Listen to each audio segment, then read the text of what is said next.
Good evening, Sir Karlovic Ibaok. This is my video oral station about ecosystem.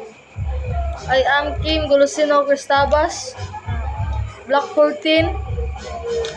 My understanding about ecosystem is a geographic area where plants, animals, and other organisms as well as weather and landscape all work together to form a bubbles of life. There are two components of ecosystem such as biotic and abiotic organism. Biotic is a living organisms. Example, living organisms include decomposing organisms such as animals, plants, fungi, protists, bacteria. Abiotic is a non-living organisms. Examples, part of the environment that are not and never were alive.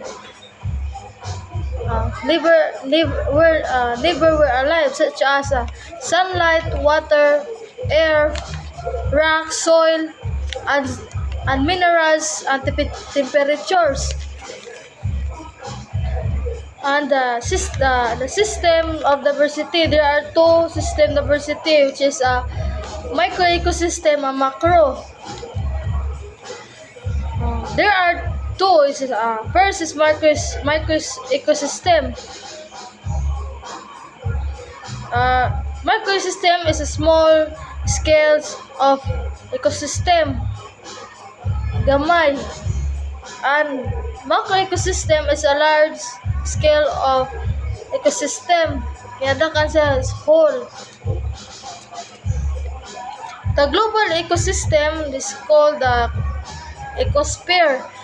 Can be classified into two. There are geosphere and biosphere. Geosphere consists of all Earth and support life, physical features. Geosphere, it is a Greek word means ground. It is the solid part of the Earth, like a skeleton of our planet. When we talk about geosphere, it is include only the non-living things or examples, inner core, outer core, mantle and crust, or nag-talk siya about sa subsystem of the Earth. Naapili siya sa abiotic nya.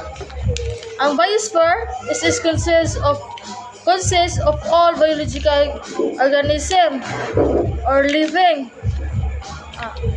on Earth. Example is gaseous layer that surround the Earth.